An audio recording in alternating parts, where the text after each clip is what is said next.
Hey friends, just on my way down to Glenmore Reservoir here, and I wanted to share a little thought with you. It has to do with all the craziness going on in the world and what's really behind it. As I understand it, of course, this is a spiritual perspective. Surprise, surprise.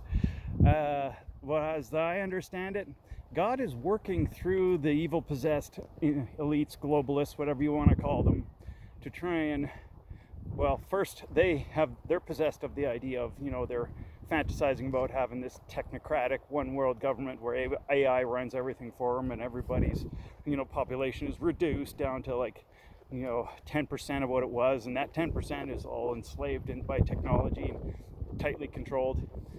So they're fantasizing about that idea, but meanwhile, God is having them collapse the current world order so that we can bring in the new spiritually aligned world order, because obviously we're not going to do that if our minds, thoughts, feelings, actions are still going down the old route we've known, where we just work for money and go to our day jobs or whatever our work is, and pay the bills and pay taxes, and the kind of slavery system that we've been in. And obviously that needs to come down, that needs to come crashing down first. And of course, somebody's got to go do that. So God has elected, I would say, the globalists, elitists, to go do that. Of course, they're doing it for their reasons, but it's not going to work this time. We're on the ascending part of the cycle, for the cycle of human consciousness, as we, vacillate between, material body identified consciousness and full God realization. And we're on the upward side of the arc, so it's not going to work this time. This great reset plan they have.